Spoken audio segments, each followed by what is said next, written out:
Hi everyone, welcome and thank you for watching another video of the InfoSec Hub. Today we're going to talk about vulnerability testing and pen testing.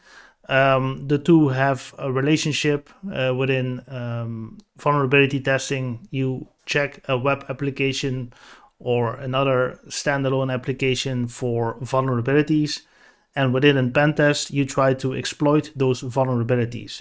Vulnerabilities can be in the software code, can be on the network level. You know, various components of an application can have vulnerabilities, and you can pen test that. Well, when it comes to pen testing, here you see this figure, and I try to go over the steps. So first, planning and reconnaissance. Before conducting a pen test, you need to define the scope of the pen test. What is it that you want to check? And usually the scope is defined by either a customer or by the security team or somebody within an engineering team, because he wants to see if the product is secure.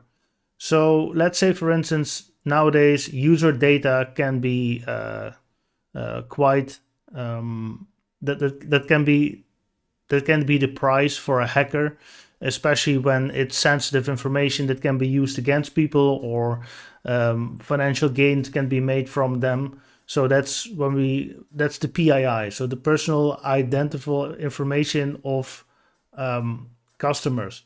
So where is that data stored? How is it secured? So that can be the scope, that we go after the systems that store this information. Then we can run a scan, so we do some reconnaissance. We can gather some intelligence. What kind of systems are those? Is there access possible to those systems through the network? Do we need special privileges to gain access to the network in order for us to connect to the database or the system that stores these kind of information? So that's reconnaissance. And then when we get some of the information, then we really do some scanning. We do some network scanning, port scanning, for instance, which ports are open, what kind of systems are on the other side, what is the patch level, what is the OS level, can we find information on vulnerabilities of the network components, for instance.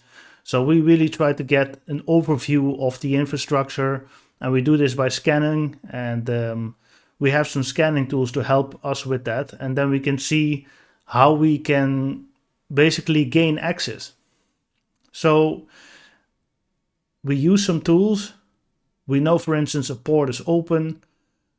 Let's say a FTP server or a web server in this case, or database server when we talk about web applications.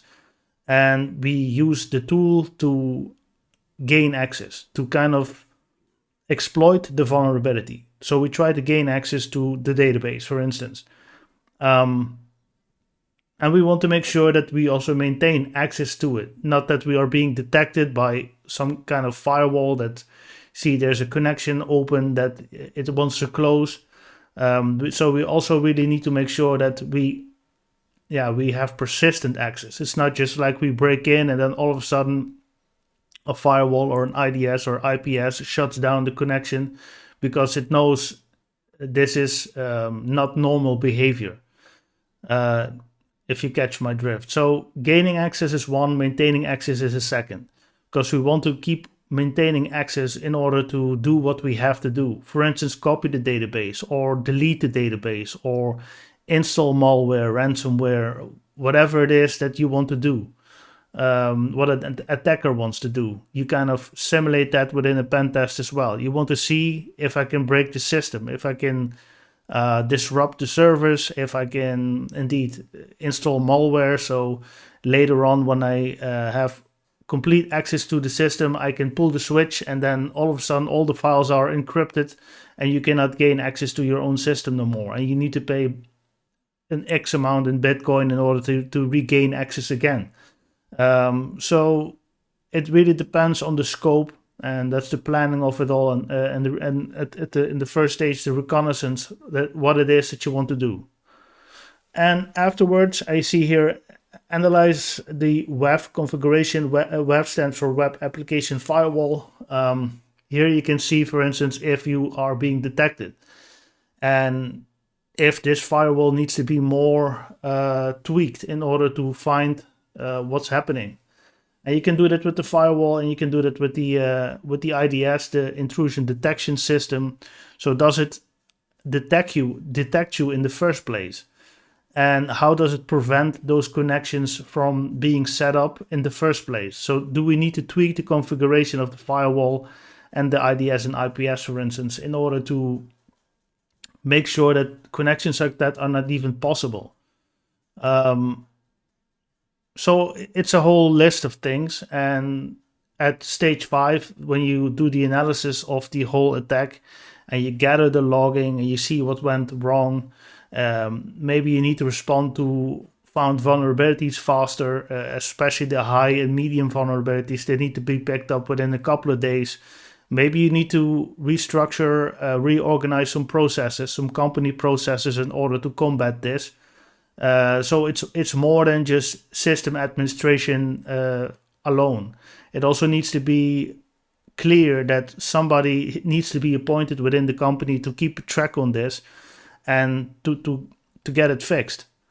So vulnerability testing is checking which doors and which windows are open, and penetration testing is basically bringing lots of different keys, bring a ladder, bring some kind of device that it can jump into a window and actually exploit the open window or the open door, so to speak. So that's the difference. But those two have a relationship.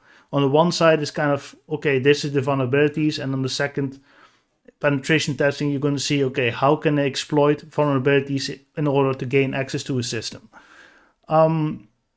I find this a very interesting topic, and I'm sure I'm going to make more in-depth videos about pen testing in the future. Currently in my job, I'm also involved with this, and whatever I learn based on my experience, I will share. Wish all you guys a great week, and catch you in the next video.